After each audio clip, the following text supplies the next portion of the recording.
বাবা বলেছে তাকে নিয়ে নাকি মার সামনে যাবে।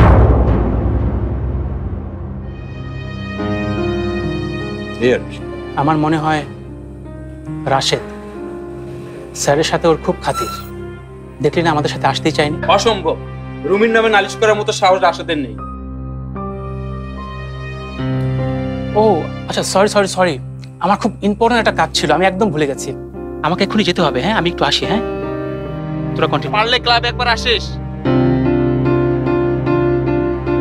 আচ্ছা, আমার মনে হয় ও আদর্শ পাড়ার মিজান। ওই 2 দিন আগে ওর মেয়েকে এক বুড়ার সাথে বিয়ে দিচ্ছিল, তখন আমরা বাধা দিলাম। তখনই সে বলেছিল ও আমাদের দেখে নিবে।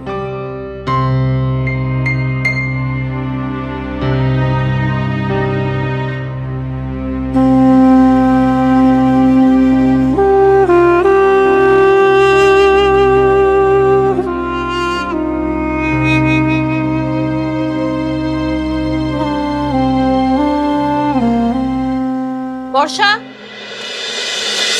আর বর্ষা, ও শুন না, তোকে তো আজকে বলাই হয়নি। আজ যা হয়েছে না আপু। থাক, আমি শুনতে চাই না।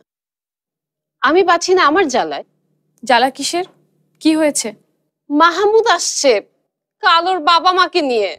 ও তাই বল, তাইতে জ্বালার কি আছে? নাকি মামুন ভাইকে অনেকদিন পর আবার দেখতে পাবি, সেই খুশি লুকানোর জন্য এমন অ্যাক্টিং করছিস? ফাজলামো করিস না তো।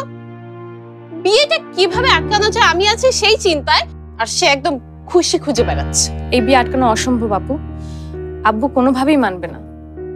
সুতরাং এই চিন্তার এখানেই দি এন্ড।